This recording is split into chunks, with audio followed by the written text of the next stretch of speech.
오늘은 조금 진지하지만 우리 나이대라면 누구나 한 번쯤 느껴봤을 이야기를 해보려고 해. 30살 즈음이었나? 오랜만에 고등학교 친구들 모임에 나갔던 적이 있어. 사실 그때까지만 해도 우린 다 똑같아 보였거든. 엊그제까지 편의점 도시락 먹으면서 취업 준비하던 이야기, 첫 월급 받고 부모님 내복 사드린 이야기, 다들 비슷하게 벌고 비슷하게 고민하는 줄 알았지.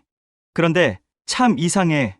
그날 이후로 5년, 10년이 지나고 나니까 우리 사이에 보이지 않는 거대한 비탈길이 생기기 시작하더라고.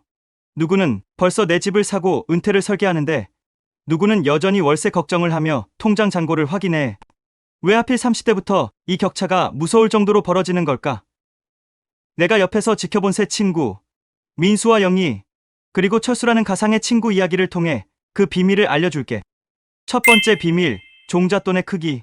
먼저 내 친구 민수 이야기부터 시작해볼게. 민수는 조금 독특했어. 20대 후반, 첫 직장에 들어갔을 때부터 걔는 종잣돈이라는 거에 거의 집착하더라고. 남들 유행하는 운동화 사고 연차 끌어모아 해외여행 갈 때 민수는 꾸역꾸역 돈을 모았어. 그렇게 30대 초반이 됐을 때 민수 손에는 이미 5천만 원이라는 단단한 눈덩이가 쥐어져 있었지. 반면 영희는 아주 평범했어. 벌 때 쓰고 남으면 저축했더니 통장에 1천만 원 남짓 있었거든. 이게 왜 격차의 시작이냐고? 똑같이 10%. 수익이 나는 곳에 투자해도 민수는 앉아서 500만 원을 벌지만 영희는 100만 원을 벌어. 고를 때마다 민수의 자산은 영희보다 5배씩 커지는 거야. 30대는 바로 그 눈덩이가 복리라는 비탈길을 만나 가속도가 붙기 시작하는 잔인한 입구였던 거지. 두 번째 비밀, 자본주의의 심장, S&P 500. 그런데 민수는 여기서 한 발짝 더 나아가더라고. 단순히 돈을 통장에 썩히지 않고 그 눈덩이를 자본주의의 심장에 던져 넣었어. 바로 미국 S&P 500 지수였지. 애플, 마이크로소프트, 구글 같은 세계에서 가장 똑똑한 기업들이 자기 대신 일하게 만든 거야. 너도 알지? S&P 500은 지난 수십 년간 연평균 10% 정도 꾸준히 올랐어. 영희가 주식은 위험해라며 예금 이자 2%에 안주할 때 민수의 자산은 미국 경제의 성장과 함께 매년 10%씩 복리로 불어났어. 72의 법칙이라는 게 있어. 수익률이 10%면 원금이 2배가 되는데 딱 7년이면 충분해. 민수가 30대 초반에 시작한 투자가 40대가 되었을 때 영희가 도저히 따라잡을 수 없는 거대한 성벽이 되어버린 건 어쩌면 당연한 결과였을지도 몰라. 세 번째 비밀, 지렛대를 사용하는 용기. 세 번째 차이는 조금 더 과감했어. 바로 레버리지, 대출을 대하는 태도였지.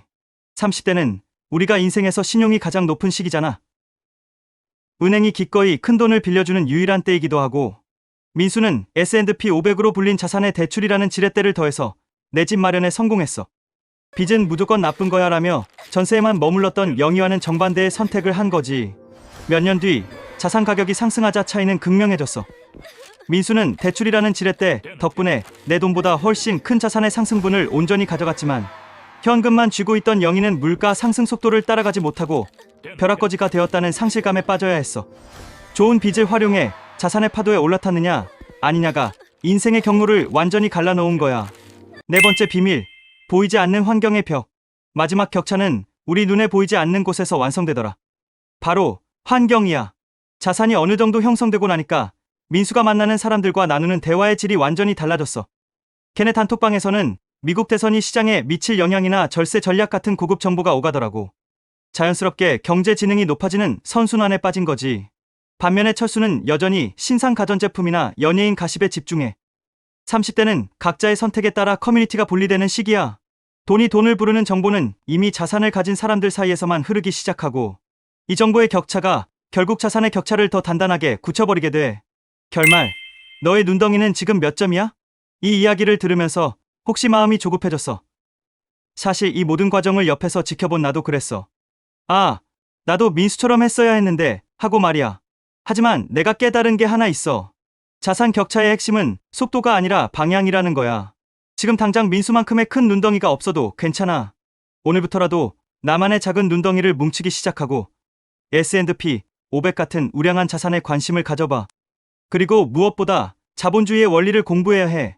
30대의 격차는 무섭지만 인생 전체로 보면 우린 아직 뒤집을 기회가 충분한 시간에 서 있어. 자, 이제 스스로에게 물어봐줘. 지금 내 손에는 어떤 크기의 눈덩이가 들려 있어?